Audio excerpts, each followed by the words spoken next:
Alô, alô, alô, boa noite! Tudo bem com vocês, galera? E aí, como é que a gente tá?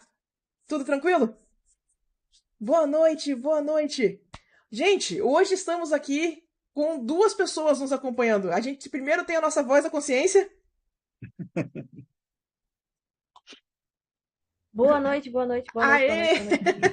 boa noite. E estamos aqui hoje especialmente com o Hiro Kawahara. Ele Opa, veio tudo aqui. bom? Hiro, se apresenta pro pessoal. Oi, gente. Tudo bom? Eu sou o Hiro, sou ilustrador há... Nossa, eu estou dando minha idade, né? Sou ilustrador há 37 anos. Eu fiz as toalhinhas de bandeja de McDonald's, né? Hoje eu dou aula, tenho um curso há 9 anos, né? E há 9 anos também faço quadrinhos, que são os meus direcionamentos profissionais, né? Aula e quadrinho. Mas eu ainda faço trabalho de ilustração profissional, então hoje eu faço trabalhos para editoras, né? Faço trabalhos para games, faço um pouquinho de tudo, ou seja, eu sou aquele marido de aluguel da ilustração, né? E a gente vai falar um pouquinho sobre algumas coisas que eu também dou no curso. Vamos lá, a gente sempre começa a pensar em desenho, né? Como todo mundo, na parte mais técnica, né? Porque todo mundo quer fazer um desenho bem feito. Né? Então, você tem esse objetivo de representar algo, né? Ou fazer alguma coisa mais real. Então, a gente tem que pegar muito a parte prática, né? A parte da técnica. E com o tempo, a maioria de vocês, mas de nós, começa a sentir falta da ideia, do conteúdo. Né?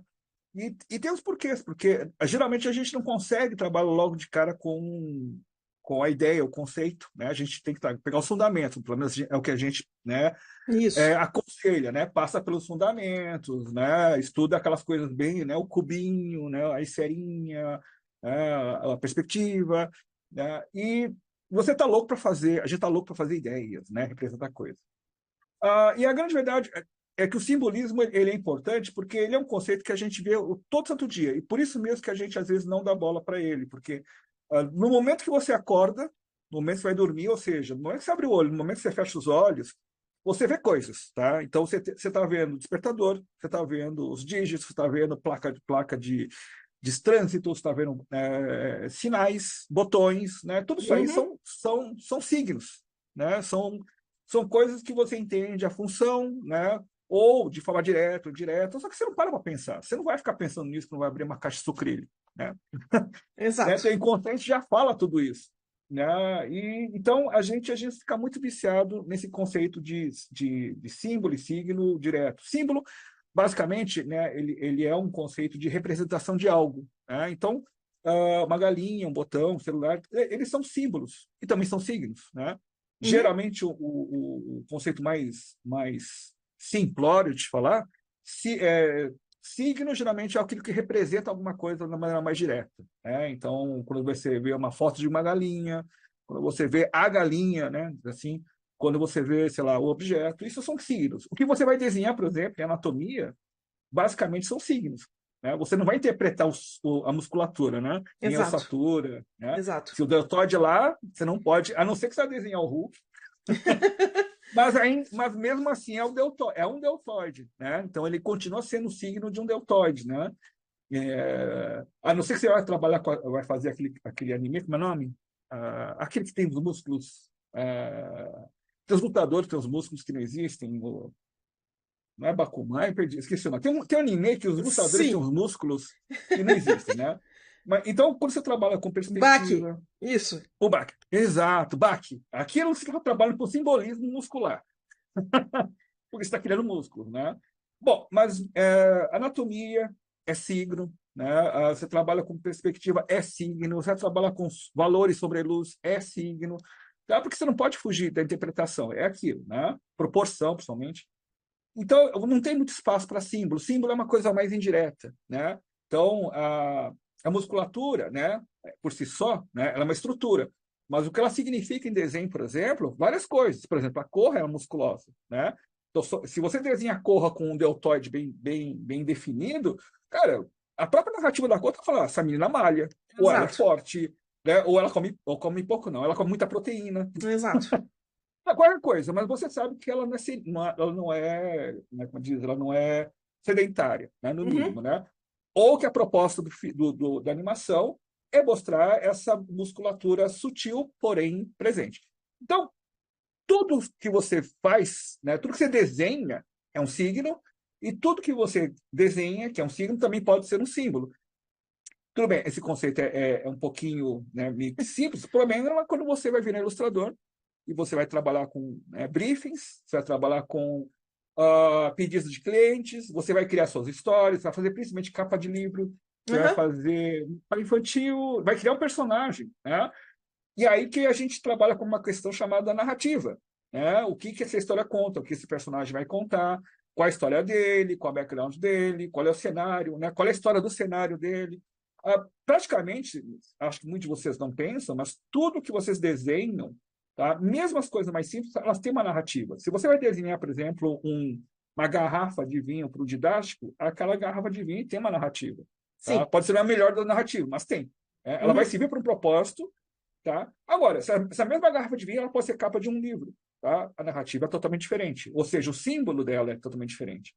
Então, quando você começa a estudar símbolo e signo, né, estudar, na verdade, é uma palavra meio conceitual, porque, na verdade, você não estuda símbolo e signo, você absorve conceitos de símbolo e signo. Exato. Tá? Então, mas quanto mais a gente, da mesma forma que a gente fala que uma das vantagens, né, de um ilustrador desenhar constantemente de observação, ele aplicar isso na vida real, aplicar isso em desenho de De aplicar imaginação isso no também, desenho. né? Exato. E você forma o chamado biblioteca visual, né? Você tem uma biblioteca visual, quanto mais ela for extensa, mais você tem facilidade de manipular formas, né, coisas, né? Você tem uma segurança de criar não, de fazer imagem no papel, tá? Isso. Ou de você ver o objeto e você manipulá-lo mentalmente, por causa que você tem algumas referências na sua biblioteca visual. Ou seja, quanto mais Exato. biblioteca visual, mais desenho você faz. O que a gente precisa, às vezes, é criar essa biblioteca simbólica, né? Uhum. Que é justamente essas coisas que a gente pode manipular esse desenho que saiu dessa biblioteca visual, e a gente manipula o conceito dessa coisa, porque, na maioria das vezes, a gente sabe estar pegando a parte mais óbvia, né? Então, se vamos falar sobre, sei lá, sofrimento, depressão, uma coisa abstrata, ou uma coisa mais concreta, a gente sempre vai pensar no mais óbvio, né? Aham. A relação mais óbvia, né? Então, vai falar sobre religião, você pensa em cruz, você pensa em símbolos religiosos, você pensa em santos e figuras. Mas se a gente for trabalhar com uma certa liberdade, se for permitido, você tem liberdade para trabalhar com qualquer coisa. Até uma rolha pode significar alguma coisa, Exato. simbolizar alguma coisa em religião. Então, por que ela é importante? Porque ela, quanto maior sua biblioteca simbólica, né, sua biblioteca conceitual, né, e isso colocado junto com a imagem, tem uma coisa que chama imagética. Né? Então, você tem aqui uma Isso. biblioteca imagética, que é imagem mais conceitos. Né? Então, uma pessoa que tem essas duas bibliotecas juntas, então ela vai ter essa biblioteca imagética grande, ela soluciona problemas de Uhum. briefing, soluciona cria um personagem de maneira conceitual diferente. Em termos bastante simplórios, basicamente é uma das maneiras que a gente pode aumentar a criatividade. Né? Ou seja, sai do óbvio, sai daquela conexão. Ou criatividade, um dos conceitos é conexão de ideias, conexão de Aham. conceitos. Né? E com essa biblioteca conceitual, você consegue fazer várias conexões através do signo, o que elas significam, o que elas representam. Ou Exato. seja, a grosso modo, essa necessidade simbólica é uma necessidade criativa para todo ilustrador. Todo ilustrador é Isso. um contador de história, né? Então, Aham. basicamente é isso, né? Ah, E quanto mais ciente a gente tiver dessas ferramentas, quanto mais ciente a gente tiver do que a gente está colocando, porque aqui na live a gente fala muito a respeito de direção de arte, de escolha estética, de, uhum, sabe, como que você vai desenhar as coisas. Mas, se vocês começarem a pensar nessa coisa do que você vai desenhar, porque citaram aqui no chat o exemplo de uma maçã. Uma maçã pode ser uma fruta ou ela pode simbolizar desejo. Ela pode simbolizar a uhum, tentação, né? Que é um símbolo clássico da maçã. sim, Então, você começa a pensar na estrutura do que você está desenhando como uma parte profunda dessas escolhas que você está fazendo. Que frutas que você vai colocar na cena? O que flores que você uhum, vai colocar na cena? Tudo isso adiciona. Faz sentido, galera? Né, Hiro? exatamente. Eu acho que ah, uma obra, como eu falei, né? A gente fica muito focado na parte estrutural e técnica, né? e às vezes ela fica meio árida, né? Porque ela se Exato. torna, de alguma forma, quando a gente fala assim, vida, né, em termos criativos, é aquela meio óbvia, né? A relação, inclusive conceitualmente falando, né? Se você for trabalhar com capa de livro, por exemplo, né, você vai ver que tem uma grande. Você tem que fazer um estudo muito claro, por exemplo, para quem que vai ser dirigido esse livro. Né? Exato. Então você tem, sei lá, você vai fazer a Revolução dos Bichos, vai fazer a capa do Senhor das Moscas, tá? Só que ela fala, olha, nós somos uma empresa, uma editora que né, nós fazemos paper, como é que é? Pulp, né? Livro pulp Isso. baratíssimos, né? Então nosso público aqui é o mais simples possível. Então a capa tem que ser mais simples possível. Você jamais vai poder colocar uma capa extremamente elaborada, linda, sintética. Sei lá, botar uma mosca não, um porquinho, um óculos quebrado e uma faca, que são os objetos usados no Senhor das Moscas. Ninguém vai entender Aham. nada, tá? É melhor, perdão, é melhor você colocar uma ilustração de crianças brigando numa ilha, Exato. sabe? E, enfim, fica óbvio demais, mas vende para esse público. E quando você faz uma coisa mais simplória, mais plana, mais sintética, aí você está dirigindo esse produto para o mercado mais que tem mais compreensão, que tem mais Isso. capacidade de compreender o simples. Então isso envolve, você vê, filmes, né? Filmes, toda a indústria de entretenimento, na verdade, toda a indústria de entretenimento, né? Leitura, as imagens que nós fazemos, né? Quantas vezes a gente quer fazer uma imagem, uma ilustração, que para a gente não é significado, mas ela é linda, porque ela tem um Aham. simbolismo, ela tem alguma composição, que composição é simbolismo, que é narrativa, né? E o cliente fala, não, isso aqui está legal, mas não vende. Por exemplo, um exemplo muito claro é pôster, né? Antigamente tinha pôsteres maravilhosos, lindos, né, dos filmes. Hoje em dia você tem o Tom Cruise, e o Tom Cruise ocupando 80% porque o Tom Sim. Cruise virou símbolo. Ele virou um símbolo, Ele né? virou Ele é um símbolo, símbolo exato. de atração, né? Ele que atrai público. Ele é símbolo de dinheiro. Né? Então você vai fazer Missão Impossível, você coloca lá os códigos lá do último filme. Ninguém vai ver. Né? Então é legal isso porque muita gente fala que simbolismo é uma coisa um pouquinho. É legal, mas é preciso de devaneio. Não, a questão de estudar, de entender o simbolismo, o significado das coisas, que chama semiótica, né? Isso. Entender um pouquinho de semiótica, você tem um uso muito prático. Tanto que a semiótica é uma das ferramentas mais usadas em design gráfico. Né? Você vai Exato. trabalhar com logotipo, cor. Então, por isso que ele tem essa. Para a gente seria necessário, né? A gente tem uma falta muito grande de. A gente tem muitos ilustradores técnicos muito bons, mas a gente tem uma falta muito grande de ilustradores criativos, né? Criadores que Isso. trabalham muito com narrativa visual de uma forma mais concisa, né? Exato. E o mercado pede muito, né? Também. Dentro do mercado de jogos, a gente tem uma reclamação constante que tudo que o mercado de jogos faz é badass. Tudo tem que ser Uhum, fodão, sabe? E exato. é como se não existisse outro tipo de narrativa. E isso é uma deficiência muito grande do mercado, porque existem outros tipos de narrativas e é uma coisa que a gente precisava explorar. Se a gente tiver Uhum, profissionais preparados para explorar esse tipo de narrativa, a gente vai conseguir oferecer e finalmente começar a diversificar o mercado. sim. E é outra coisa, né? Essas pessoas nessas empresas, né? Esses profissionais que geralmente têm um cargo de mais de supervisão, né? Esses caras, eles têm um valor muito alto de mercado, que esses caras resolvem problemas, tá? Aham, E até resolver um problema, toda solução de problema, ele é uma questão criativa. Porque se você soluciona um problema, seja ele uma animação, uma ilustração, se você não tiver focado, você vai tentar solucionar aquele conceito de maneira mais óbvia possível. aham, Tá? É o chamado pensar fora da caixa. Né? O exato. que é pensar fora da caixa? É pegar símbolos e signos que você geralmente não usaria naquela situação e aplicar aquilo naquela situação, naquelas condições. Então, a maçã é pecado, a maçã é gravidade, a maçã é uma fruta, a maçã pode ser um monte de coisa. A maçã é um computador, né? Ah, Então, esse é um depende do computador. caso, a Perfeito. maçã é a comida de um diabo, de um demônio, né? No Death No Note. Death Note, Então, sim. exatamente. Qual é a sacada de trabalhar com uma maçã Death Note, por exemplo? Dá uma certa humanidade pro Shirigami. Né? Ele gosta de uma fruta, então ele sente sabor. Então, é muito legal. Quanto mais você começa a estudar essas. Estudar não, eu dei essa palavra porque não é estudar, mas é, é, interiorizar esses símbolos, né? Você começa a aplicar isso no trabalho de forma até indireta, como no Isso. caso da maçã do Shirigami. Só que isso dá um efeito, né? Efeito geral, muito. Ele fica muito mais rico, né? Então, essa riqueza que também devia estar no teu portfólio, porque teu portfólio é duas coisas: é técnico, né? O quanto você for dando na prática das suas técnicas, E também tem aquele portfólio criativo, ou seja, o quanto você também afodou para solucionar problema, né? Exato. Então, essas duas É, questões, né? essa parte É que a gente não estuda esses símbolos, a gente interioriza eles mesmo, né? Acho que Exato. a gente tem que percebê-los. Percebê-los. Exatamente. Se você Exatamente. começar a perceber eles como símbolos, se você começar a entender a função daquilo como um símbolo na narrativa, você vai Uhum. conseguir controlar essa narrativa, você vai conseguir colocar aquilo intencionalmente.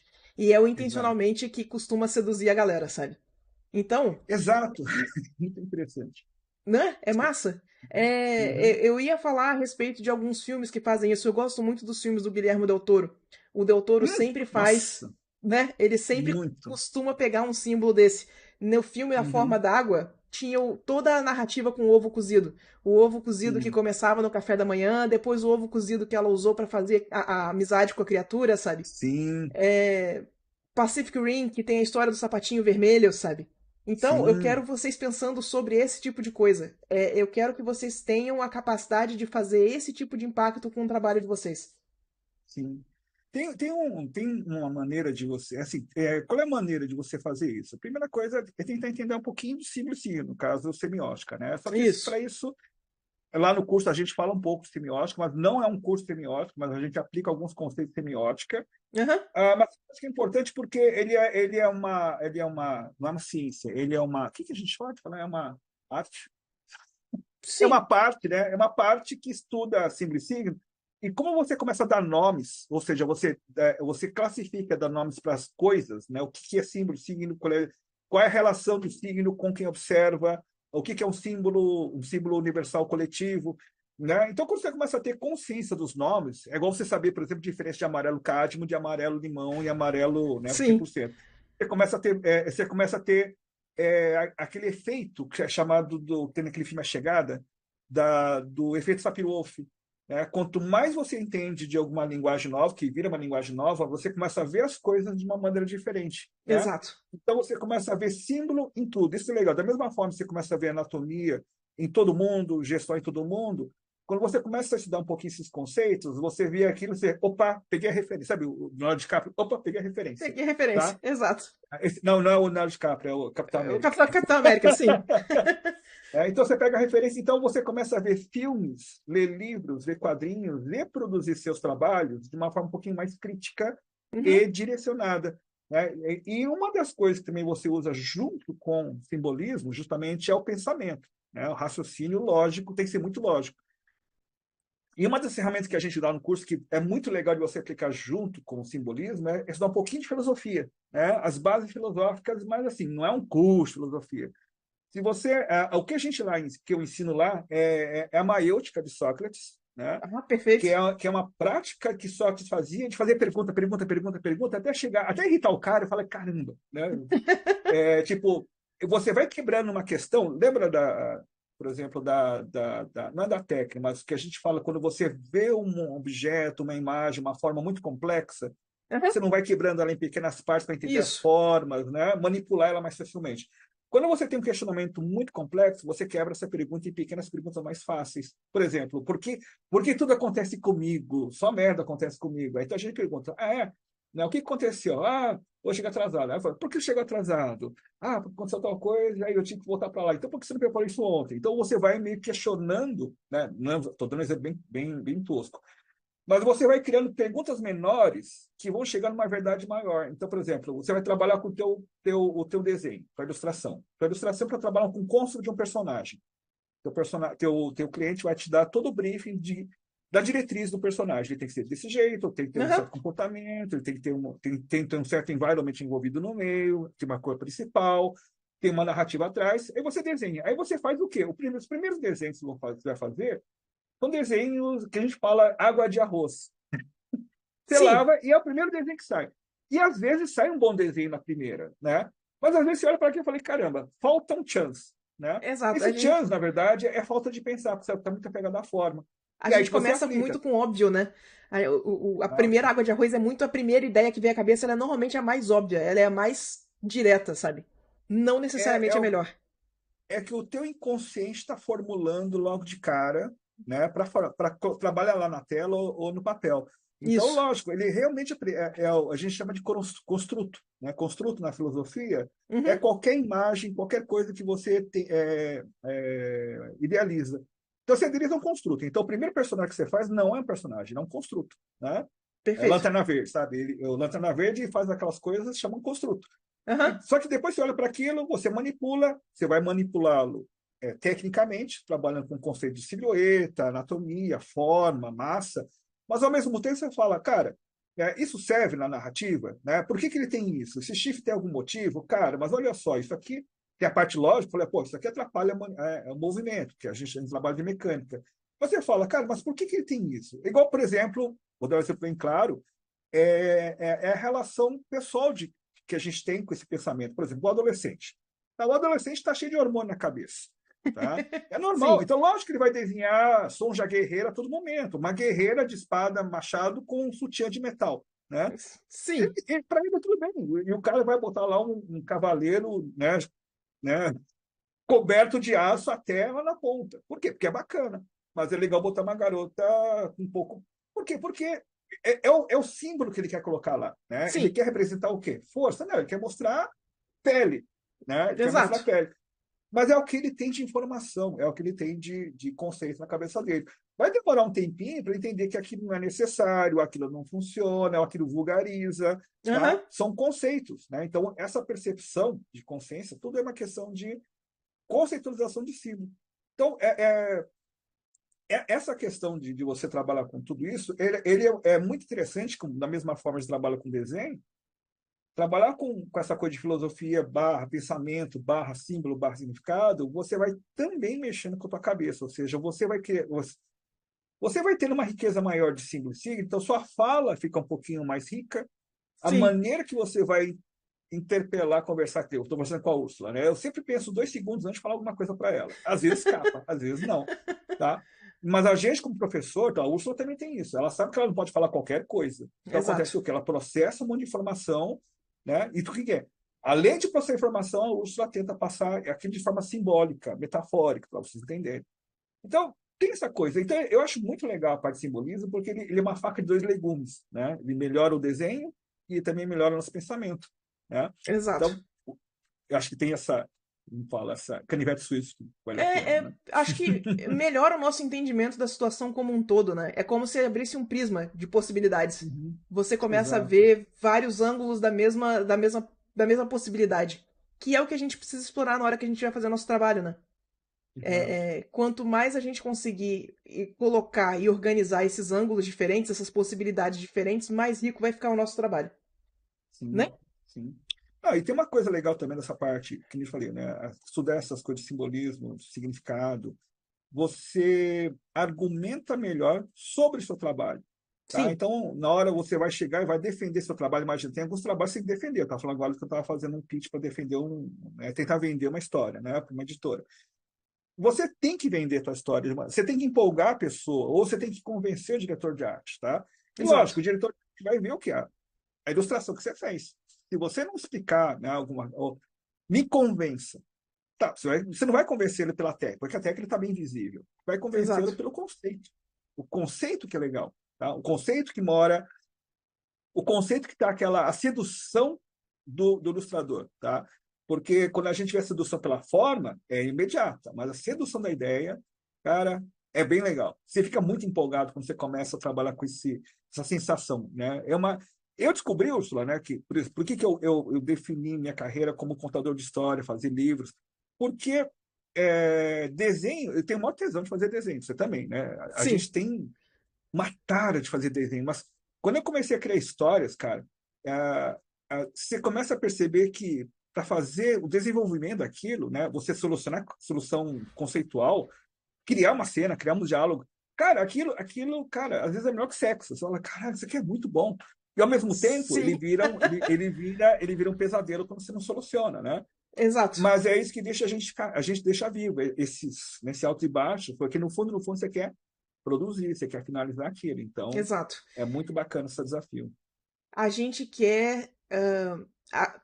A gente se propõe um desafio, né? E quanto melhor a gente Uhum, conseguir comunicar esse desafio, essa mensagem que a gente se propôs, mais satisfatório vai ser. Então é uhum, muito interessante essa tensão, essa briga que a gente tem sobre. Eu me Sim. pergunto muito se dentro da comunidade de arte fala-se muito de frustração. A gente fala Uhum. muito de tipo, terminei a peça e odeio ela. E eu fico me Uhum. perguntando se isso não acontece um pouco porque a gente tá sempre batendo na mesma tecla. Tudo que as pessoas querem fazer é só uma coisa bonita. É só uma coisa Uhum. bonita. E essa coisa Sim. bonita, ela é cansativa, acaba sendo muito mais do mesmo. Sim. E eu fico me perguntando se esse cansaço, essa ojeriza que as pessoas sentem não vem um pouco disso, sabe? Dessa coisa Sim. de sempre fazer o mesmo objetivo, o mesmo. Mas enfim, pensamentos. Não, isso é legal você ter falado, porque é o seguinte, se você parar para perceber, né, assim, logicamente que depende muito da percepção, mas quem trabalha com arte, ou quem consome muito arte, por exemplo, inteligência artificial, tá? A inteligência artificial, ela não trabalha com conceitos. Por quê? Aham, Mesmo que você trabalhe com conceito no prompt, tá, a questão do conceito ela é muito sutil. Você tem várias camadas e no final, como é que você manipula a sutileza de um conceito que ele escondido numa segunda camada de informação, ou seja, num movimento, por exemplo, como é que fala, numa pintura do Da Vinci, né? Aquela posição dos dedos aham, tem que ter algum significado, tá? Então você certo. percebe, se a pessoa não tiver essa delicadeza, ou essa informação, ou esse conhecimento, ele não vai passar no artificial. Tá? E pode apostar, a maioria das pessoas que estão trabalhando não tem, porque eles estão querendo fazer a parte técnica, tanto que. Exato. Né? Então, eu falo, olha, os criativos e os excepcionais em técnicas vão ter ainda espaço para trabalhar nesse mercado de ilustração. Tá? É a criatividade que vai faltar, aliás, cara, criatividade que falta mesmo, a Disney que eu digo. Não, é isso mesmo. E, Uhum. bem, deixa eu só amarrar isso aqui pra gente poder. Podemos abrir perguntas? Perfeito. Deixa eu só amarrar isso.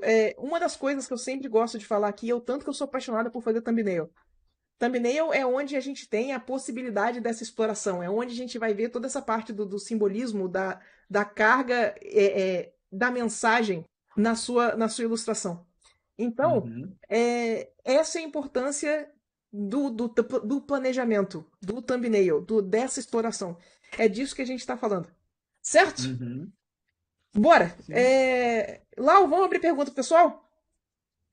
Vou pensar no caso deles. Bora! Porque, cara, eu quero explorar muito esse lado. Eu quero ver se esse ano eu faço um pouco mais de arte pessoal. Eu quero ver se eu faço Uhum. mais um pouquinho. E eu quero muito explorar esse lado simbólico, esse lado Sim. mais mensagem da coisa. É, Cara, você vai arrasar. é, é, Ah, é, uma pode pergunta falar. aqui. Eu li. Sula, Sula e Hiro, vocês já pagaram no pau no Power Word? Não. Não, pois é, ainda não. Não, cara, ainda tem que pegar o Baldur's Gate antes. É o Baldur's Gate primeiro, pois é. Muito Ah, bobagem. Sula, vamos lá. Existe algum exercício que ajude na questão de aprender a dar significado e sentimentos em uma arte? Existe algum método de pôr isso em prática? Ah, Hiro, à vontade. Então, Gesiele, né? Tá, essa pergunta, vou falar de maiêutica, tá? Essa pergunta tá errada, tá? Não é técnica, tá? Não é uma técnica, tá?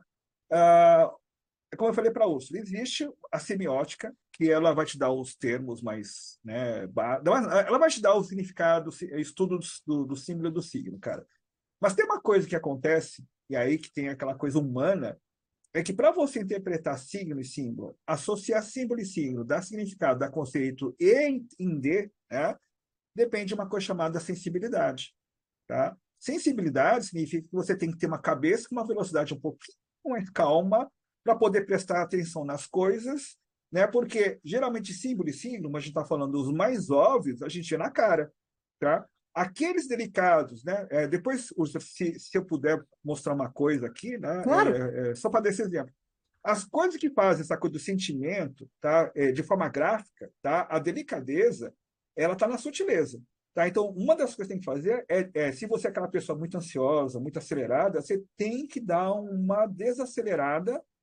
E a segunda coisa é se interessar a fundo pelo ponto de vista dos outros. Porque se você não tem um ponto de vista ainda formado de como são símbolos e signos, Assista, com certeza você assiste, pessoas que te emocionam. Então, Miyazaki, Guilherme Del Toro, você vai ler livros que te emocionam, quadrinhos que te emocionam, porque se eles te emocionam, eu falo que aquele quadrinho, aquele livro que não sai da tua cabeça, ou seja, que ele fica ecoando dias e dias e dias, é porque tem alguma coisa que pegou em você, e você se conectou à frequência mesmo. Ou seja, você entendeu alguma coisa, né, no seu subconsciente, seu consciente, que você não entende. Por que que aquela obra me pega tanto?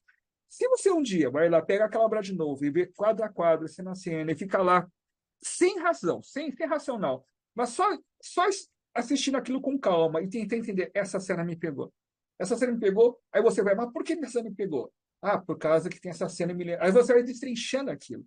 Aí você vai perceber que aquele objeto, aquela cena, aquela comida, não sei o que, te pegou. Ou seja, aquilo é um símbolo marcante na sua vida. Você começa já a fazer sua própria biblioteca simbólica, porque isso que é legal. Ninguém tem a mesma biblioteca simbólica. Todos têm uma biblioteca diferente.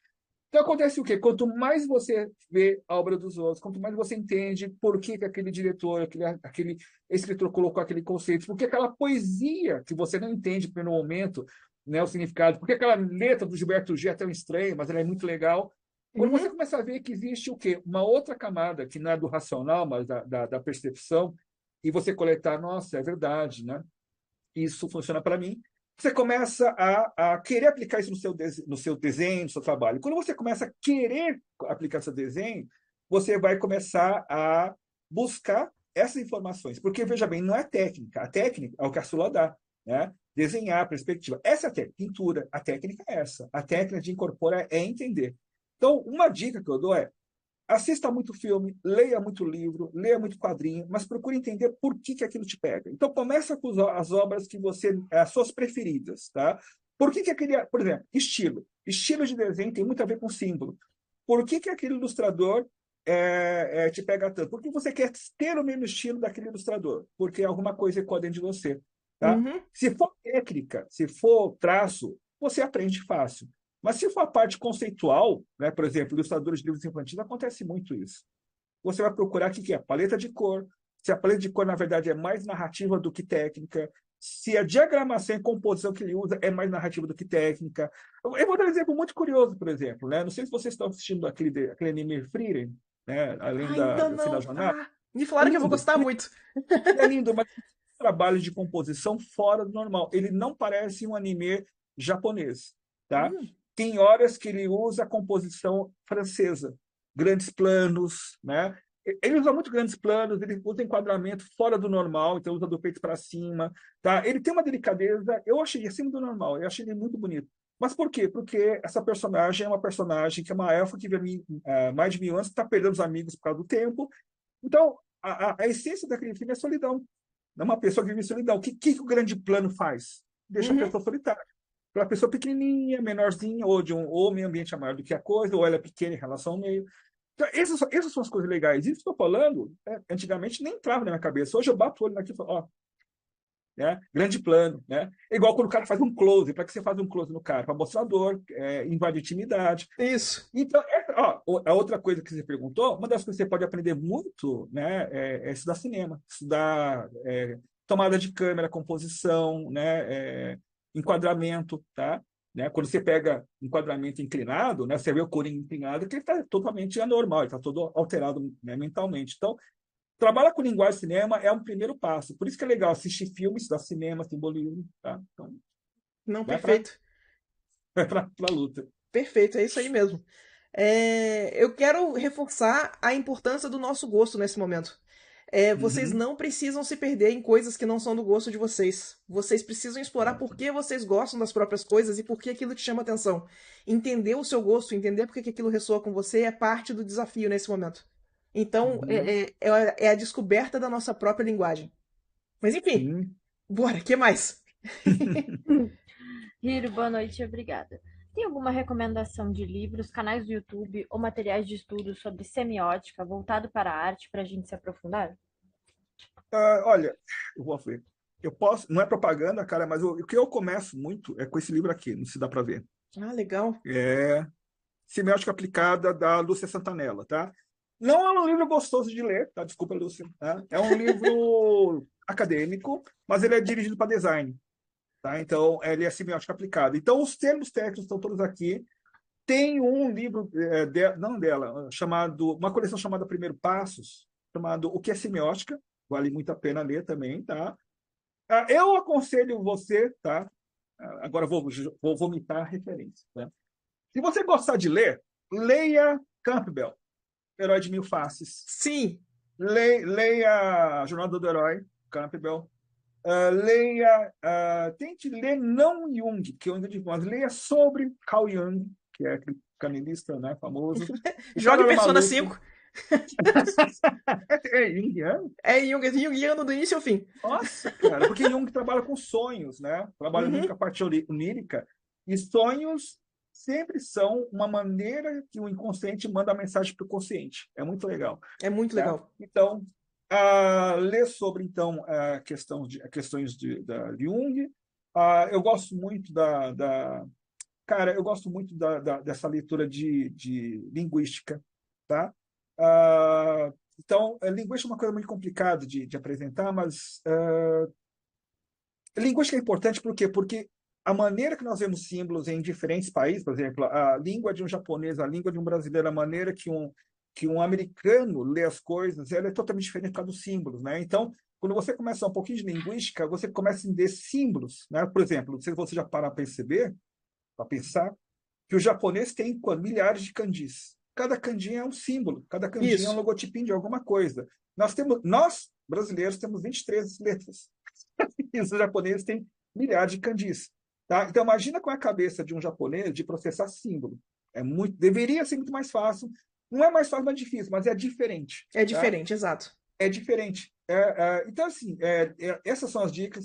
Tem uma outra coisa que é interessante, vou fazer propaganda de graça desse cara, mas eu aconselho ele porque ele é maravilhoso, cara. Tem um crítico de cinema chamado PH Santos, tá? PH Hum, Santos. Você gosta dele? eu adoro.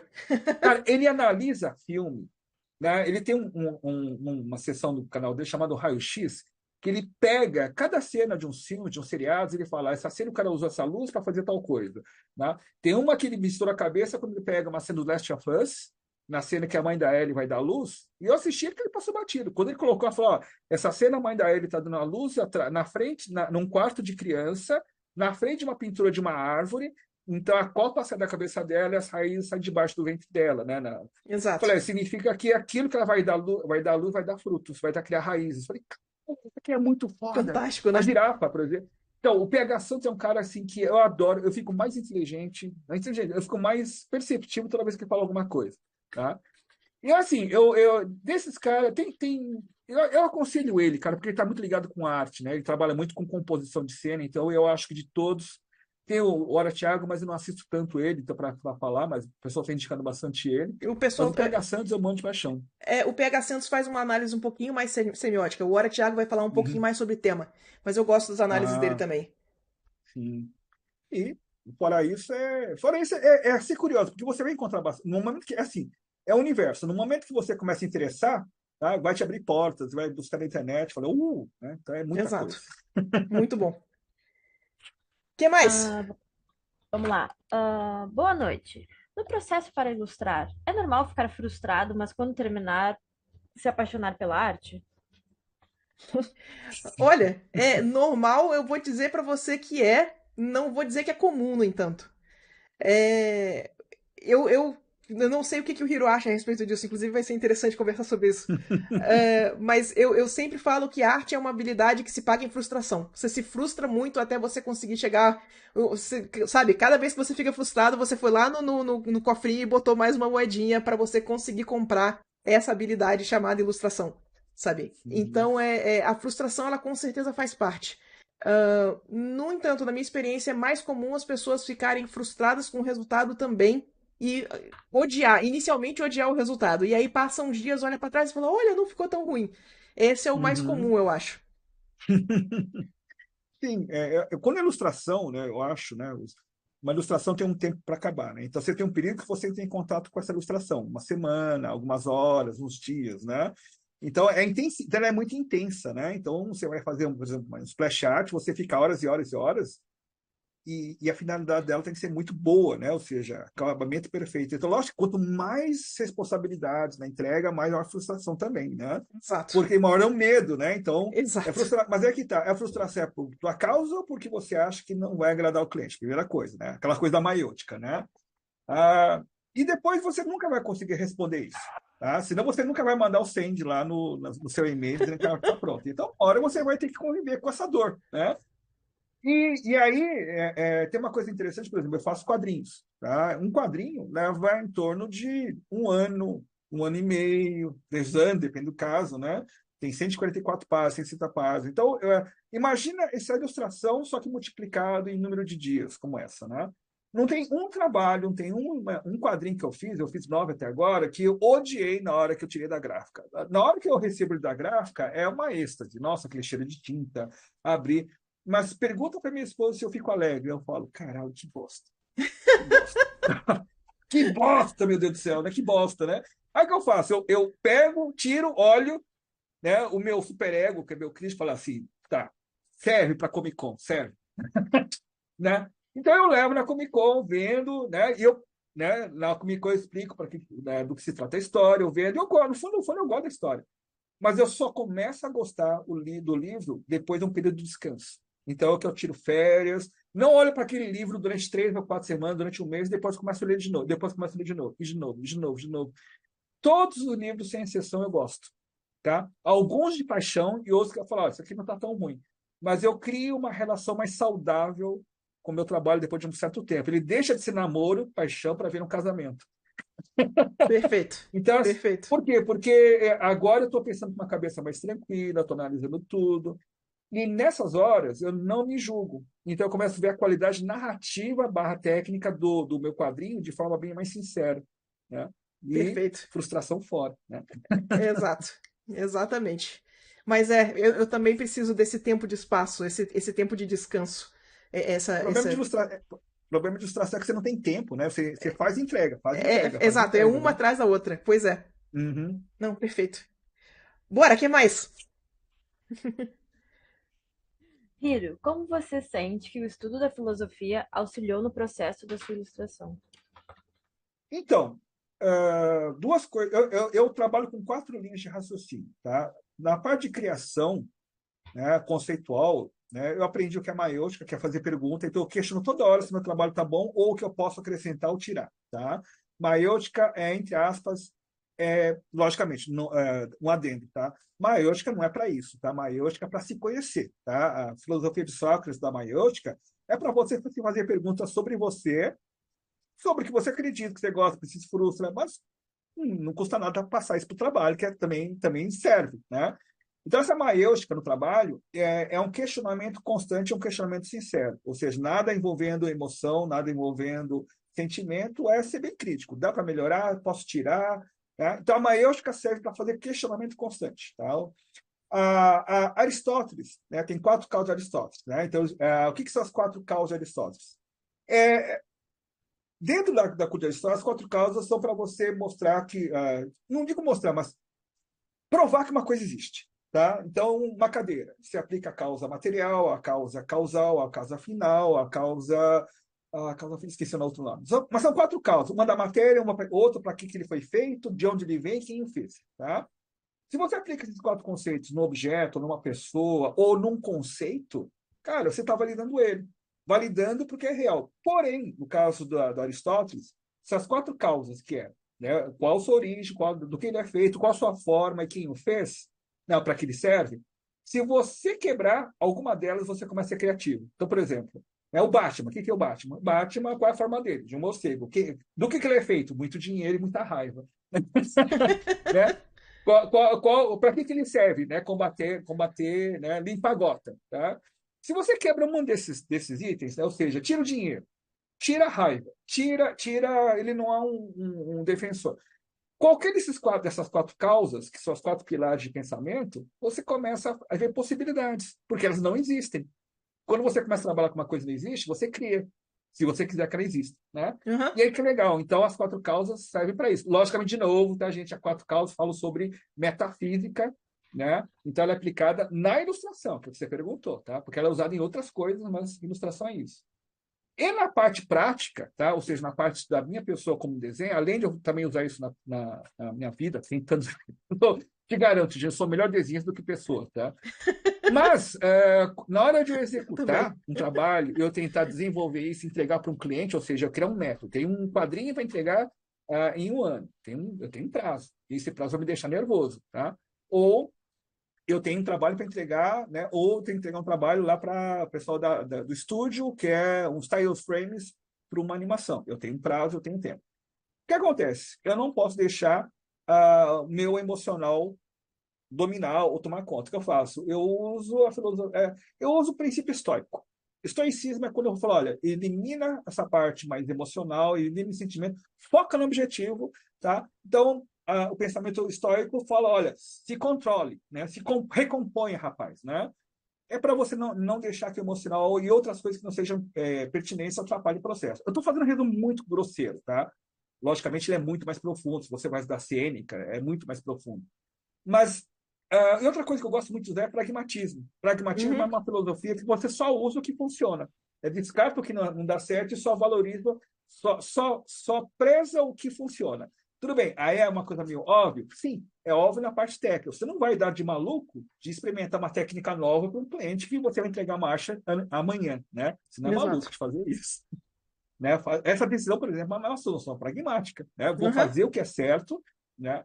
Na hora certa, no momento certo, para entregar o que é correto. Tá? Então, nesse ponto, é uma das coisas, esse tipo de raciocínio filosófico, entre aspas, vocês fazem todo dia, só mudar nome. Eu dou nome de maiôstica, de quatro causas, estoicismo e pragmatismo, tá? Por quê? Porque a gente faz o contrário, que é delírio, mas a gente faz, a Úrsula faz, só que a gente dá nome. E quando você dá nome, como eu falei, você começa a ver a organização daquilo, ver a origem. Então, é para isso que serve, né? Eu acho, pelo menos. Exato. Porque filosofia é a maneira como as pessoas pensam, como você pensa. Né? Filosofia e Vale estrutura do muito. pensamento, né? Pois é. Exatamente. Muito bom. É. Hum, Que mais? Lá no curso, a gente dá os princípios, tá, de filosofia para aplicar no desenho, no trabalho. Perfeito. em sua opinião, qual é a importância do traço na comunicação visual? Você acredita que seu estilo de traço contribui para a narrativa ou a mensagem por trás das suas ilustrações? Total. Sim. Essa pergunta é só um sim, tá? É. Sim. Se eu for discorrer um pouquinho mais sobre isso, o que você está chamando de traço, a gente às vezes chama de direção de arte. E a Hum, direção de arte, ela pode complementar a mensagem, ela pode antagonizar a mensagem, ela pode contribuir para a mensagem de jeitos diferentes. Então pensa nessa uhum, direção de arte. É aquela coisa, quando você estiver assistindo um filme, por que que aquela luz está colorida naquele momento? Por que que você está usando essa cor? Por que que você está usando essa câmera? Isso é a direção de arte da cena. No que isso uhum, contribui, né? Mas uhum. enfim, então sim, esse é um redundante sim. Ah, vamos ver aqui. Eu gosto muito de escrever e estou escrevendo 2 livros. Eu pretendo fazer as capas para estes livros também. Vocês teriam alguma dica de como fazer de forma que os símbolos fiquem corretos, entre aspas? Ih, rapaz.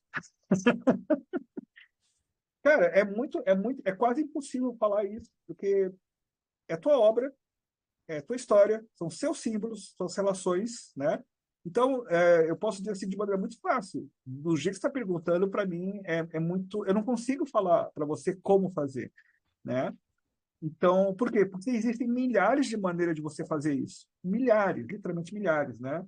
Então, de novo, começa pelo óbvio, tá? Começa pelo mais óbvio, tá? É o arroz com feijão, você sabe que aquilo, né, aquilo você não é. E tenta depois desenvolver camadas, né? Muda, altera. Então você pode trocar informação, mudar cenário. Tem uma história muito legal. Deixa eu explicar uma historinha que eu vi do Hans Zimmer. Né? Eu vi um vídeo dele explicando o método de criação dele com o Christopher Nolan, né? Especificamente quando ele estava começando a trabalhar no Interestelar, tá? Essa história para mostrar que às vezes você não precisa de um direcionamento muito claro, mas você precisa ter a sensação do que você quer mostrar. Lembra que eu falo às vezes, perdão, lá nas aulas eu falo que às vezes a sensação do desenho ela é mais importante até do que a técnica, até do que o Uhum. efeito final, né? Se você não transmite a sensação, você está perdendo metade do trabalho. Então, o Nolan chegou para o Hans Zimmer, né, que era músico falou assim, olha, eu quero que você faça o tema principal do meu próximo filme, tá? E ele pergunta, tá bom, sobre o que vai ser o seu próximo filme? Aí o Nolan falou, olha, meu próximo filme e o tema, eu quero que você centralize sobre a relação de pai e filho, uma relação difícil de pai e filha, de um pai que não consegue ver a filha e faz de tudo para revê-la, tá? Basicamente é isso, não sei exatamente isso, mas a grosso modo é isso. Então o Zimmer foi pensar numa música, numa trilha sonora sobre relação de pai e filho difícil. Foi lá, ficou alguns dias, depois de um domingo lá, ele falou, olha, ele ligou para a casa do Nolan, falou, olha, tá pronto, pergunta para o seu marido se ele não quer vir aqui. Ele não foi correndo, né, na casa do Hans Zimmer. Hans Zimmer tocou a música e falou, ó, essa é o tom, essa é a composição que eu acredito que ele funciona muito bem para demonstrar a dor de um pai que não consegue se encontrar com a filha, ter relacionamento com a filha. Então, ele foi lá, tocou o tema principal, Dona adorou, muda isso, muda aquilo, tira aquela conversa técnica, aí depois eles fecharem acordo, faz isso, faz aquilo, vai ter mais 16 variações, etc, etc. Aí o Zimmer pergunta para o Nolan, tá bom agora, Nolan, sobre o que vai ser o filme?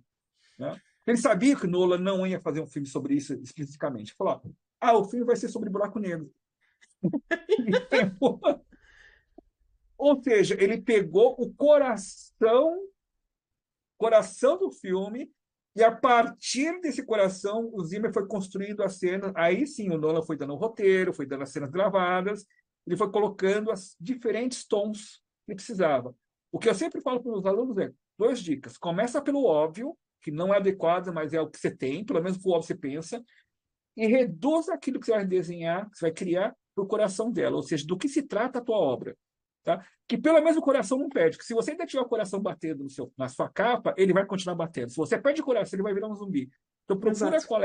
qual é o coração da tua história. Tá? Pode ser que você descubra que não é aquilo sobre aquilo que você criou. Na verdade, é uma outra coisa. Uma outra coisa. Aí você vai se surpreender. E, nossa, no fundo, era outra coisa. E, nossa, fez todo sentido. Foi até o final. Né? Até o final, o sentido se mantém. Aconteceu, né? O Chico Xavier bateu em mim e eu desenhei uma. Não, você trabalhou com o seu inconsciente. Então, o coração da sua capa está nesse núcleo. Vai, simplifica tudo e procura. Né? Mais do que isso, é impossível te ajudar. Não, perfeito. É isso mesmo. Outra coisa que eu quero acrescentar também é que talvez o pensamento não seja qual o jeito correto de aplicar símbolos. Não é muito. A questão não é certo e errado. Pensa nisso um Uhum. pouquinho mais como poesia. Tem poesia que vai passar a mensagem que você quer e tem poesia que não vai funcionar tão bem, sabe? Então eu Exato. acho que eu iria mais por aí. É uma questão de estruturar, não necessariamente de estar correto, sabe? Sim. De novo, é sensação. É É bater o sensação. olho no final, é a sensação que ele passa. Tá? Exato. Perfeito. Muito bom. Que mais, I? Hiro, tem alguma diferença entre estudar por observação na tela do computador ou ao vivo? Na sua opinião, qual é o melhor? Nossa. Na verdade é o seguinte, cara, são duas dimensões diferentes. Uma você tem interação e outra não, né? Mas você aprende dos dois. Eu acho que não dá para falar o que é melhor ou pior, porque em um você não tem controle, você não pausa, você não acelera, você não tira, tá? Você escolhe o que você vai assistir num vídeo, né? Na vida real, você é obrigado a conviver com momentos, pessoas, situações, dificuldades, né, benefícios. Então, você tem que criar essas relações simbólicas, nem simbólicas, significativas barra simbólicas, tá? A todo momento e ao vivo, tá? Às vezes uma conversa, numa relação, às vezes conversa de amigos, na morte de uma pessoa querida, né? Na relação de um bicho, né? Como eu falei no caso de você se emocionar com um filme, que isso é vida real, né? Por que você se emociona com esse filme? Então, de novo, tá? Vem a questão da sensibilidade. Se você está com a mente muito acelerada e você não para pensar sobre isso, você não vai ver. É a analogia muito parecida quando você está com muita pressa e você não olha para a paisagem no carro correndo. Tá? Você não vai ver nada. E sendo que o mais legal é a paisagem do carro. Tá? Às vezes não é o resultado, não é o ponto final que é importante, é o caminho. Olha só, palavra de taoísta cult, né? Mas é isso mesmo, tá? É o caminho que é importante. Então não é exatamente o que você vai capturar daquele momento ou daquele filme, mas o que ele vai te passar durante aquela apresentação. Por exemplo, você vai ver um filme de Miyazaki. Quem aqui não está afim de ver o Menina Garça do Miyazaki? Eu tô louco para ver, Eu tá? tô Eu tô louca louco. pra ver, meu Deus! Esse cara é um monstro para fazer simbolismo, cara. Por pior que ele seja como pessoa, ele é um monstro, cara. Mas para eu ver um filme do Miyazaki, eu já vou preparado. Falei, eu vou tentar captar tudo possível, então eu vou ver mais de uma vez, tá? Mas eu sei que ver o filme do Miyazaki, no primeiro momento, ele vai me trazer mais itens da minha biblioteca conceitual, né? Ou seja, eu vou ficar mais sensível. Mas, ao mesmo tempo, eu vou ficar pensando naquilo, e isso vai dar um retorno no meu trabalho e provavelmente também na maneira que eu atuo com as pessoas. Eu vejo isso acontecendo de maneira parecida, similar, com pessoas, né? Então, é muito complicado você separar coisas. O que acontece na vida real, o que acontece no filme. Porque, no fundo, o que muda é a maneira que você vê aquilo. Tá? Um eu vejo ao vivo e outro eu vejo na tela. Da mesma forma que um eu leio e outro assisto. Ou eu escuto uma música, escutar, ou até numa comida, né? Aquela cena do Ratatouille, do Anton Ego, né, que é o crítico, quando ele come ratatouille, aquela cena é maravilhosa, porque ele trabalha com símbolo, né? Signo em cima ao mesmo tempo. É o ratatouille que é abobrinha com tomate, e olha o que pega ele, é o símbolo daquilo, tá? Então, é muito interessante isso, que quando você começa a perceber que existe um símbolo na comida, você começa a perceber por que você tem comida de mãe ainda? Por que você toma muito doce ainda? Porque você tem uma relação simbólica com aquela comida infantil, porque ela te conforta.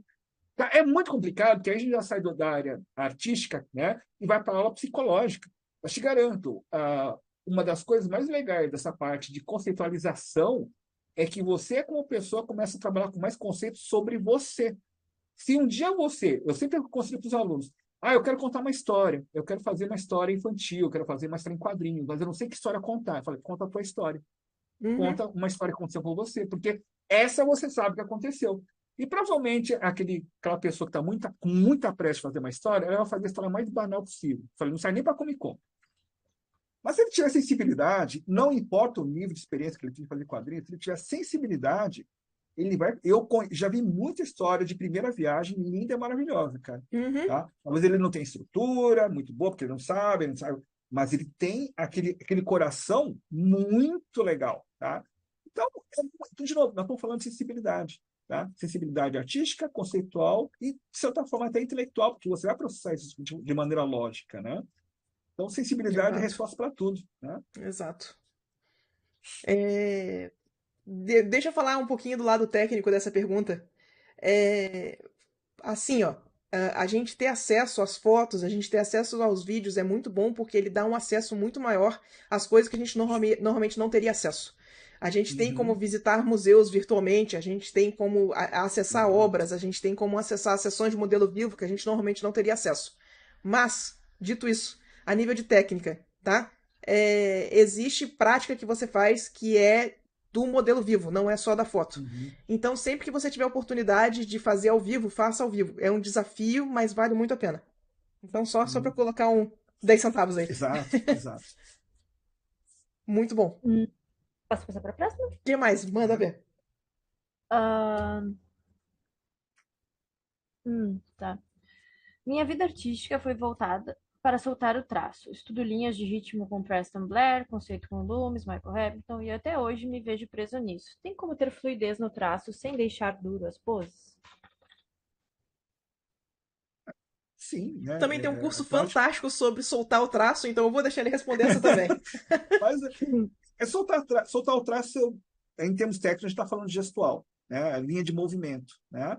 Então, é você saber como que o movimento dita a regra da forma, né? Porque às vezes a gente está muito preocupado com a estética da forma, né? Então, gestual, eu sempre falo, gestual é segredo para quase tudo, né? Em termos, né? Ele é tipo o óleo de peroba que serve para quase tudo para dar vida, né? Agora, Exato. o que dá movimento também é segurança, tá? A gente está falando de fluidez, tá? Fluidez é a água. A água, ela corre do jeito que ela quer, né? Do momento que ela é represada, ela toma forma daquilo que represa ela. Tá? Então, fluidez, em termos metafóricos, tá? É equivalente à água. A água você não controla, deixa ela fluir. E, no caso, a água não pensa, mas você pensa. Então, o que faz você parar de fluir é teu pensamento, tua dúvida, tua insegurança, tua dificuldade. Então, quando você começa a tirar esses conceitos de dificuldade, dúvida, medo, tá? Quando você começa a ter plena segurança no traço, e não significa que você tem um traço correto, bom ou firme, tá? Nós temos dezenas de ilustradores que têm um traço considerado até meio que simplório, simplista, né?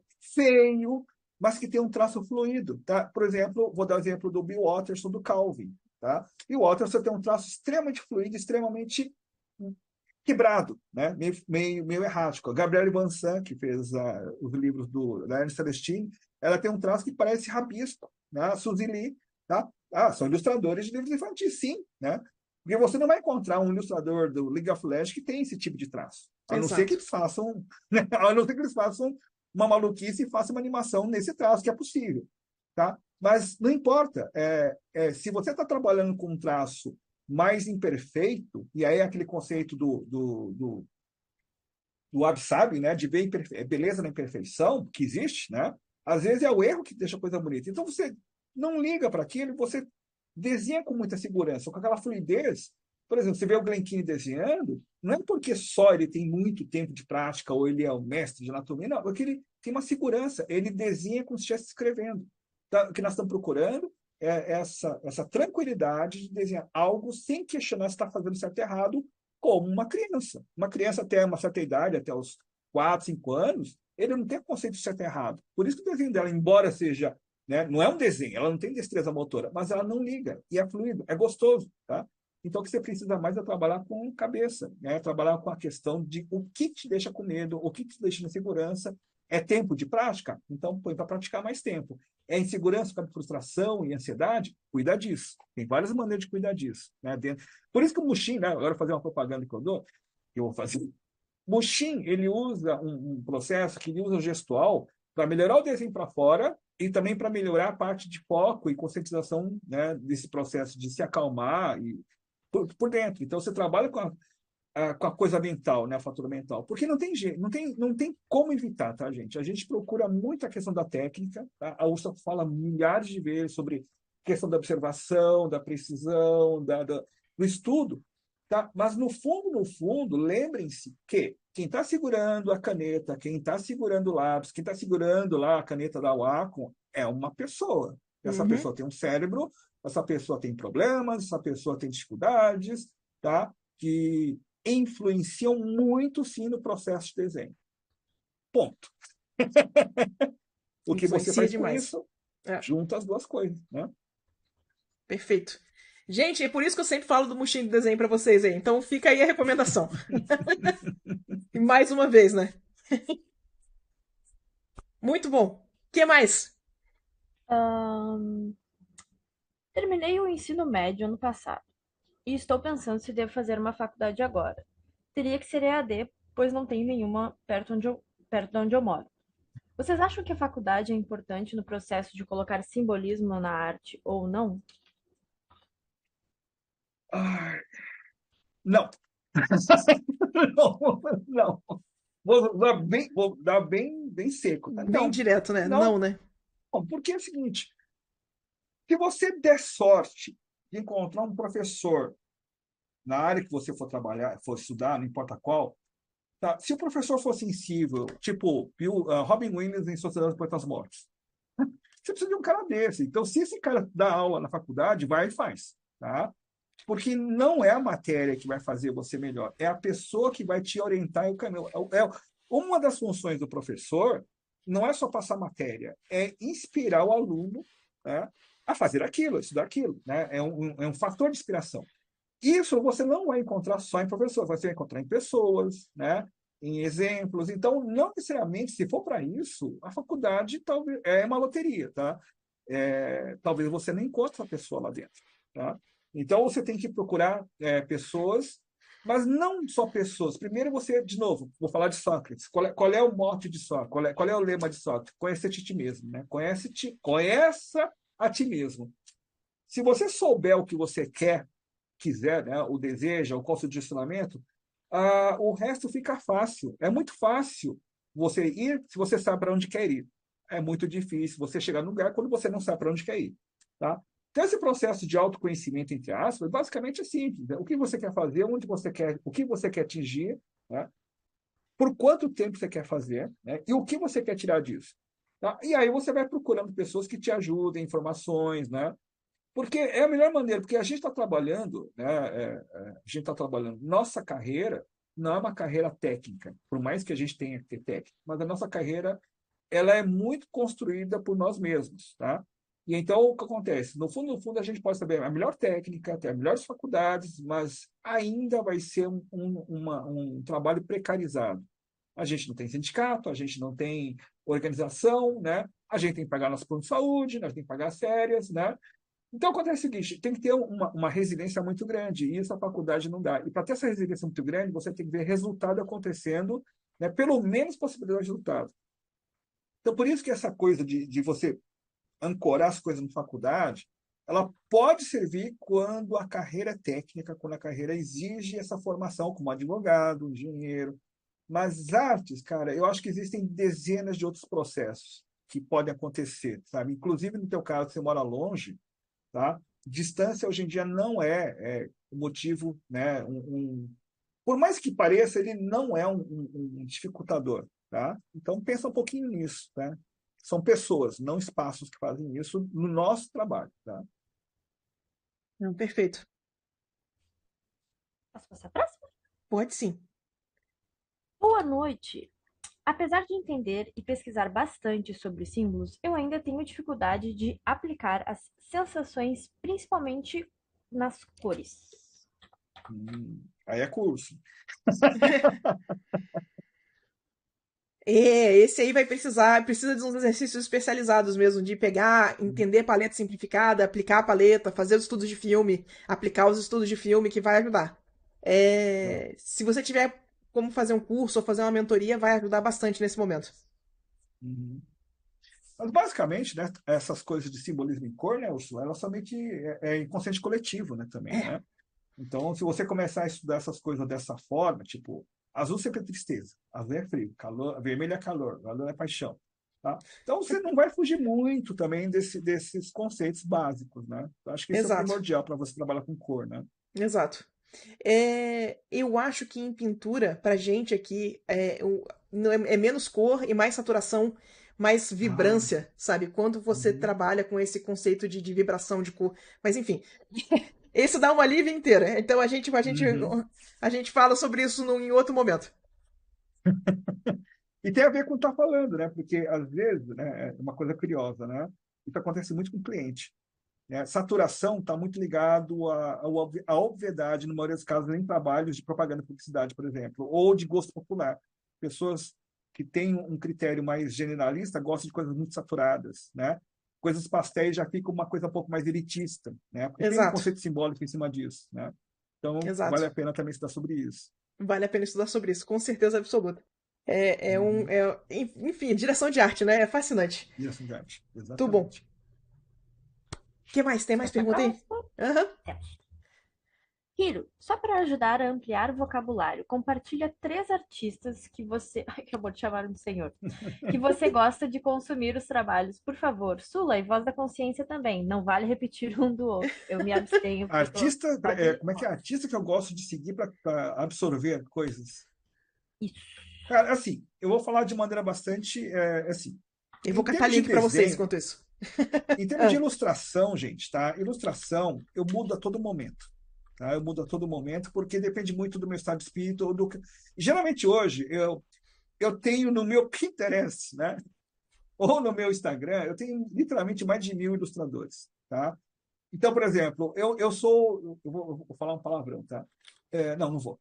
Pode falar, vai lá. pô, Eu sou tá adulto, liberado. eu sou adulto e artístico. Eu vou atrás de quem me interessa, tá? No É momento. isso. Então, por exemplo, agora eu estou estudando 2 filmes. Eu estou vendo a estética do Planeta dos Abutres, que é muito do Moebius, e o Samurai dos Olhos Azuis. Ele vai demorar durante Ai, algum tempo e eu estou fascinado por eles, eu quero ótimo. Então, assistir isso. inclusive, depois eu quero fazer para os alunos uma análise simbólica entre Samurai dos Olhos Azuis e o Planeta dos Abutres, que é a mesma história. É a mesma história, só contar de maneira diferente. Depois, um dia. Já não, brevemente eu vou fazer isso, eu te convido lá para assistir, tá? Então, assim, em termos Gente, de arte, cara, em termos de arte, eu sigo aqueles de sempre, né? Então, Pascal Campion, por causa da sensação. Então, eu pego muito mais por causa da narrativa visual do que da técnica de desenho. Só que eu já pego pessoas que trabalham um pouquinho mais ou com quadrinhos. Então, por exemplo, Pascal Campião é um ilustrador que eu sigo sempre, tá? Eu não tenho como evitar. Mas eu adoro o trabalho de um cara chamado Jordi Lafebre. Ele ilustrou Verões Felizes. Cara, e é uma obra que eu choro assim, de emoção. É um livro muito bonito, tecnicamente. É um livro muito bonito, né? Ele faz corpos, anatomias estilizadas, mas ele tem uma gama de expressão numa história extremamente simples, que aquilo me pega de uma maneira, eu falei, caralho, eu preciso ter ele, tá? E eu pego muito a Francine Matsumoto. Oi, Francine, você está ouvindo essa live? Você acha que eu estou amigo de você por acaso? É por interesse, tá? Porque a Francine tem um traço totalmente diferente do meu. Eu amo de paixão o traço dela, por causa que ela tem uma quebra da lógica, ou seja, ela faz ilustrações totalmente desconjuntadas que eu faço. Ela pega, igual o Eduardo Vieira. Imagina o Eduardo Vieira mais explosivo. É ela, tá? Só que é uma delicadez muito extrema. E essa, tipo, ela tem um poder que eu não tenho, sabe? Tipo assim, eu nasci com o poder da força do Hulk, eu quero ler mentes, como a Jean Grey, ela lê mentes, e eu quebro coisa. Então, eu gosto de olhar a Francis Matsumoto, que eu sei que eu nunca vou desenhar nessa vida como ela, mas eu tô toda hora olhando o trabalho dela e falar, cara, eu vou aplicar uma coisa ou outra no meu desenho, vou aplicar uma coisa no meu quadro. Muito Ou bom. seja, ela virou um norte para mim, mas eu não vou conseguir ter o que ela tem, né, nessa vida. Quem eu sigo muito, gente, eu sigo muito mesmo, pessoas que fazem trabalhos de arte como um todo. Por exemplo, Miyazaki. Miyazaki, ele é uma referência, mas para mim ele é uma referência narrativa, tá? Eu não vejo ele só por causa do desenho, tá? A, a Sula falou outro, né? Guilherme Del Toro, né? Esse tudo que ele faz, eu analiso, consumo, vejo, tá? Se você pegar Pinóquio, eu contei pelo menos umas 60 referências simbólicas naquele desenho. Esse cara é um monstro, esse cara é muito foda, é muito, muito foda, sabe? Então, não tem como evitar, tá? E em termos de quadrinhos, tá? Eu pego muito, eu adoro o trabalho dos antigos, cara, dos caras antigos, cara, porque, por exemplo, Alex Toth. Alex Toth é um cara que, ele criou, né, da época de vocês, mas ele criou Space Ghost, ele criou Johnny Quest, Sim. ele que criou, quem mais? Todos na minha época, né, da sua, sabe? Cara, mas assim, o traço dele era simbólico, tá? Então, para estudar, eu pego muito Alex Toth, tá? E, cara, para estudar, então quem já fez o curso comigo sabe que eu pego muito quadro do Rockwell para estudar simbolismo, tá? Porque o cara era O um cara é muito bom. contador de histórias muito foda, né? Ele consegue criar uma história complexa com uma imagem, ou seja, um quadro, uma capa, na verdade, de uma revista. Então eu falei quatro, na verdade eu falei mais de três, né? Então são esses. São esses. Eu botei 3 links aí no chat pra vocês. Eu vou falar rapidinho. A primeira é a Vanessa Lemon, que ela tem umas composições um pouco mais abstratas. Eu sou absolutamente apaixonada pelo trabalho de cor que ela faz. Segunda que eu coloquei foi a Valentina Remenar, outra pessoa que tá com um trabalho um pouquinho mais abstrato e que eu adoro o uso de cor e as composições, amo de paixão. E a terceira pessoa é a Airipan, que tem um trabalho um pouco mais cartoon e que eu tô apaixonada na forma como usa linha, como usa movimento no trabalho. Então, fica 3 recomendações aí pra vocês. Nós. E eu não vou responder porque eu sou só moderadora.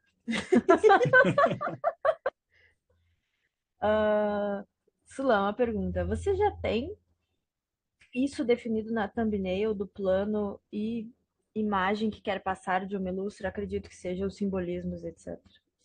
Olha, normalmente quando eu tô fazendo ilustração, eu já tô planejando os símbolos desde antes.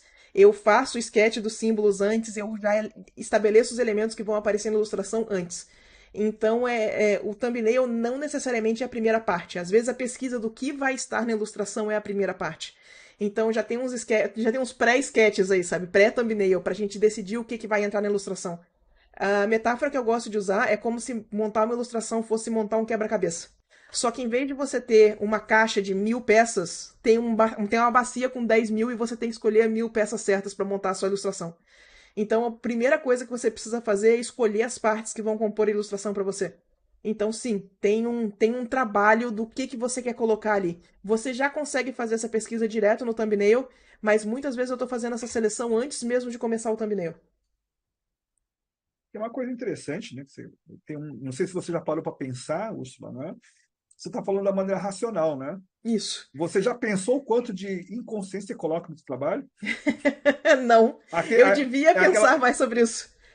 Você não pensa, porque justamente se é no inconsciente, você não É pensa, né? inconsciente, exato. Mas você só percebe isso depois que ele está pronto, né? Ou seja, Exato. é uma coisa interessante, porque às vezes você coloca elementos que estão no seu inconsciente e sem querer você trabalha com a composição com aquilo também, né? Exato. Então, na hora eu falo, caramba, por que eu coloquei isso? Mas ficou bom, né? Ficou Ficou bom, bom, porque tá, funciona. de É, alguma coisa tá no inconsciente. eu quero trabalhar um pouco mais com a coisa mais intuitiva. Eu quero fazer uns thumbnails Uhum, um pouquinho mais soltos. Enfim, sim. esse ano vai ser interessante. A gente compartilha a jornada aqui com vocês. Só vou dar um exemplo só de como isso é extenso. Na ilustração você não tem tempo de perceber isso, porque você tem um tempo muito curto, né? Uhum, Mas quando vamos supor que você vai fazer um dia um quadrinho ou um livro infantil, tá? Você vai perceber uma coisa extremamente interessante, por isso sou apaixonado por isso. Quando você tem tempo de desenvolver alguma coisa narrativa muito longa, o que você vai fazer? Você vai fazer um esquema, vai dividir por tempo, etapas, né? Você vai esquematizar isso, né? Então, um quadrinho geralmente tem capítulos, tem arcos, né? Cada arco tem um significado, tem arco geralmente tem uma cor, tem essas coisas que a gente já sabe, né? isso. Mas quando você começa a ler, e você começa a fazer aquela coisa que eu falei do coração de cada arco, de cada cena, você fala, caralho, isso aqui foi uma conversa que eu tive com a minha psicóloga. Caralho, isso aqui é minha mãe. Aí você começa a perceber que não importa o quanto distante você está fazendo o tema, pode estar falando sobre dragões, sobre alguma coisa, se você trabalhar com uma coisa mais intimista, Uhum, você obrigatoriamente vai colocar coisas no seu inconsciente, tá? E isso é a parte mais legal, porque você fala, caralho, mas eu fiz isso. Aí teve muitas vezes que, às vezes, um leitor fez uma análise, falou, significa isso. Ela falou, caramba, o cara percebeu, e cara, eu não percebi. E essa coisa tem um significado para mim. Então, é muito legal contar histórias, porque é uma forma, para mim, pessoalmente, é uma forma de terapia pessoal. perfeito. Perfeito. Joga inconsciente nelas, né? Perfeito. Muito bom. Ah, eu tenho que me arriscar nisso, mas eu tenho medinho. Eu vou ver o que eu vou fazer a respeito. Vamos Eu lá. pego na sua mão, Úrsula, pego na sua mão e vamos fazer E a história aí? junto. Bora, mais uma. Tem mais 4. Tá bem? Manda. Tá. Estou formando um grupo de estudos de ilustração com alguns amigos. Quais seriam os principais passos práticos de um grupo assim para melhorar nossa capacidade e até diversificar as nossas visões simbólicas e imagéticas? Olha só. Ixi. Pois Não é. de desenhos, está falando de símbolo. Então, uma coisa legal de fazer isso em grupo é discussão. Conversar sobre uma coisa, um determinado filme, um determinado quadrinho, um determinado anime, mas falar sobre o que vocês. Tipo, uma coisa que eu faço em algumas lives. Você mostra o filme, né? Você apresenta. Não, pede para eles assistirem o filme com antecedência. Aí você fala: olha, aquela cena, por exemplo, sei lá, você pega sei lá, Cemitérios Vagalumes. Vamos lá, vamos fazer uma live, vamos fazer uma discussão de Cemitérios Vagalumes, sofrência total, tá? Aí você, tá, o que você começa desse jeito? Assistiram, tá? Sobre o que fala o filme? Esse filme fala sobre duas crianças morrendo de fome. Não, tá, não, tem mais coisa. Então outro fala, não, essa história fala sobre guerra. Eu falei, pô, óbvio, é guerra, lógico que é óbvio. Exato. Mas no fundo, o que ele está falando? Então, é legal porque, como eu falei, uma pessoa sozinha não tem toda a informação. Então, quando você discute pessoas com a mesma intenção de discutir simbolismo, significado, você tem uma riqueza que ele vira um debate. Um acha uma coisa, outro vai concordar, outro vai discordar, outro vai fazer, nossa, faz sentido. E assim é muito engrandecedor, porque quando você vê que tem um acordo nessas conversas, vocês discutem e tem mais. É muito legal essas conversas de simbolismo, é descoberta. Nossa, cara, eu não tinha percebido isso. Faz todo sentido. E é como se tivesse desbloqueado uma sala secreta naquele filme, sabe? Igual no Metroid, quando você desbloqueia a sala secreta. Caralho, tem tudo isso aqui nesse jogo. Quando você descobre algum simbolismo secreto, né, escondido no filme, no anime, você fala, caramba, isso veio de novo. Quando você vê, cara, mudou o significado. Então é muito legal quando isso é compartilhado. Só que você tem que pegar pessoas que estejam dispostas a ter essa mesma vibe, né? Então tem que ter um moderador. O que é moderador? Uma pessoa que tem um pouquinho mais de experiência, você não vai ficar discussão de maluquinho, sabe? Tem uma coisa chamada hiperinterpretação, tá? Hiperinterpretação, o que é? É quando a pessoa está tão empolgada de procurar símbolos, que ela vê símbolo em tudo, tá? Então, caiu uma agulha naquela cena, cara, aquela agulha de cena, alguma coisa. Nossa, aquela pessoa lá tem uma hora que o cabelo fica lá voando no rosto dela, tá? E aquilo me chamou a atenção, então aquilo tem um significado.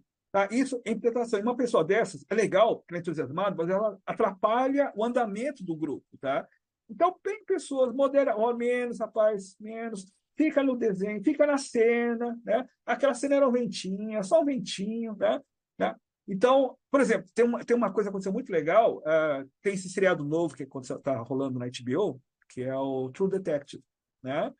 Que adoro. Adoro a primeira temporada e eu tô adorando A essa, primeira tá? temporada é muito boa. Sim. Então, você vai gostar muito dessa, cara. Você vai gostar muito dessa, por quê? Porque só tem 2 episódios. Aí você Aham. fala, cara, tem um símbolo no primeiro episódio. Cara, esse símbolo eu vi no primeiro episódio, né? Aí no segundo episódio fica bem claro, cara, esse episódio, essa temporada é continuação da primeira. Porque você está vendo símbolos, nomes, palavras, não é possível. Tá? E aí você começa a ver grupo de discussão, conversa com pessoa, fala, cara, você também percebi. E é muito legal, porque é justamente o que você está querendo fazer, juntar pessoas que têm interesse no mesmo filme, mesmo livro, discutem. E, cara, é muito legal. É a mesma coisa de juntar gente para jogar RPG a noite inteira, só que aqui ninguém ganha. Ninguém Justo. perde. Né? É muito legal. Então, acho que, sei lá, fiquei empolgado na resposta, mas é mais ou menos isso, tá? Sim. Grupo de discussão sobre o que a arte significou pra vocês, né? Eu Ó, o que acho eu que vou eu. fazer, Hum, só uma coisa que eu vou fazer, né? A partir do mês de março, tá? Eu já fiz isso a gente pegou todos meus alunos, tá? Todos meus alunos, a gente fez uma discussão sobre a Canção do Mar, do Cartoon Saloon. Tá? Pegamos cada cena, os alunos descobriram um monte de significado, simbolismo. E esse tipo de coisa é tão legal que eu vou fazer frequentemente. Então, eu vou dar um filme para a gente assistir, e nós vamos fazer, olha, vamos fazer, a gente chama de catapiolho, vamos fazer catapiolho em tal filme, tá? Que é mais ou menos isso, só que em grupo, tá? Então, depois eu vou abrir isso, logicamente. Eu não sei ainda que maneira que vou desenvolver isso, primeiro momento é entre alunos, mas depois eu quero fazer uma coisa mais aberta, tá? Mas fica esperta, me segue, que isso aí vai ser uma coisa meio que frequente, tá? Comigo, tá? Porque, vocês viram, é uma coisa que perfeito. eu faço com naturalidade, tá? Então, Perfeito. já Muito tem. bom. Gente, nessa pegada, eu vou botar um link no chat. É um livro, é um vídeo em inglês, infelizmente, mas pro pessoal que consegue assistir em inglês, ele é um vídeo de um canal chamado Folding Ideas, falando sobre um filme chamado Annihilation, Aniquilação. E Sim, sim. ele explica como decodificar a metáfora do filme. Esse Uhum. vídeo é muito bom. Eu queria muito que ele tivesse legenda em português, vou ficar devendo, mas fica a recomendação pro pessoal que consegue assistir em inglês aí. É o filme da Natalie Portman, né? É esse mesmo. Ah, aquele urso falando rap é foda. Esse filme é muito interessante de discutir tematicamente. Cara, ele é muito Muito, massa. cara. Uhum, Nossa, muito. muito É. bom. Cara, posso dar um spoiler muito legal que é bacana, cara? Manda. Foda-se. É muito legal, cara, porque não é spoiler, porque tá no primeiro episódio. Eu vou falar um simbolismo do Samurai de Olhos Azuis, que eu morei de paixão, tá? A gente chama de simetria. O Samurai de Olhos Azuis é sobre um estrangeiro, né, sobre uma garota, né, que foi, né, a mãe foi estuprada por 4 estrangeiros e ele está no plano de vingança, né? Então o que Uhum. ela faz? Ela se forja para virar o quê? Uma pessoa dura e vira o badass, tá? Olha só que loucura. Que loucura não, que legal essa comparação. Não está em nenhum tipo de análise, mas é fácil de indicar porque é aquela coisa mais óbvia. Quem cria a Mizu? Um ferreiro cego. Né? O ferreiro faz o quê? Ele faz espadas. Ele faz espadas. Faz espadas. Né? O que Mizu é? A Mizu é uma espada viva. Tá? Foi criada por um ferreiro. Ponto. Essa é a primeira parte. Qual é a espada da Mizu? Feita por meteorito. Meteorito vem da onde? De fora. O que ela é? Ela foi feita por elementos feitos de fora.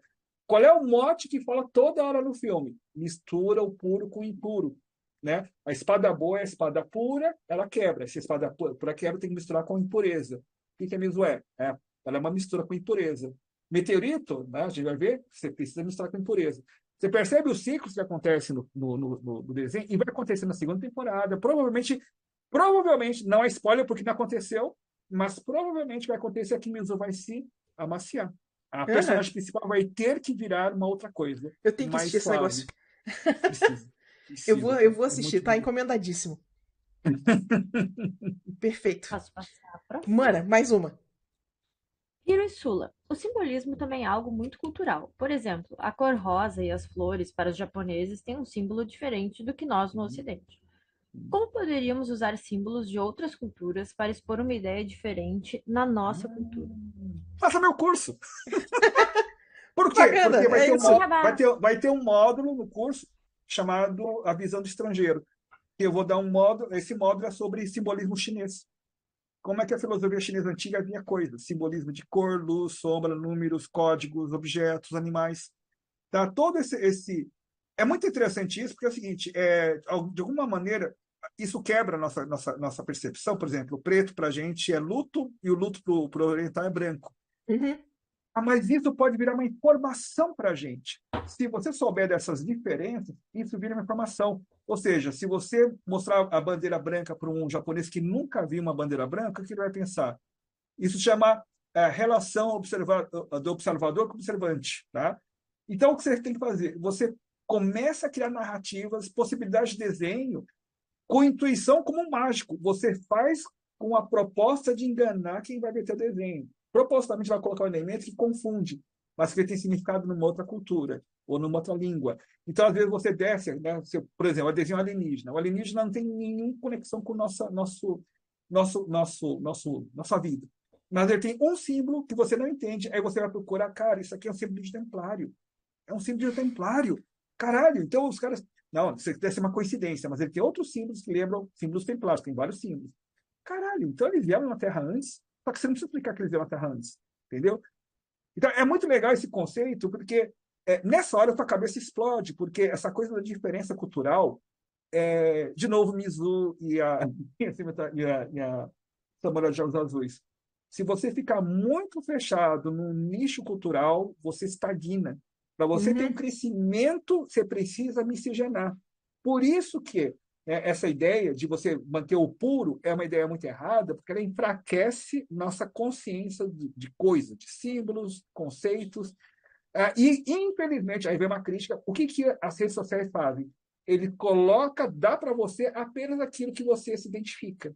Ou seja, você cria comunidades cada vez mais radicais, porque não tem abertura. Isso aí é uma reclamação, mas pense que até o que acontece nesse radicalismo que a gente vê tem a ver com simbolismo. Né? Sim. Tem muito a ver com simbolismo. Né?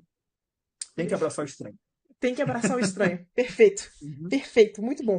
E aí, gente, então, lembrando que o Hiro vai começar o curso sobre simbolismo e vocês estão todos convidadíssimos. Eu estou empolgadíssima para fazer esse curso.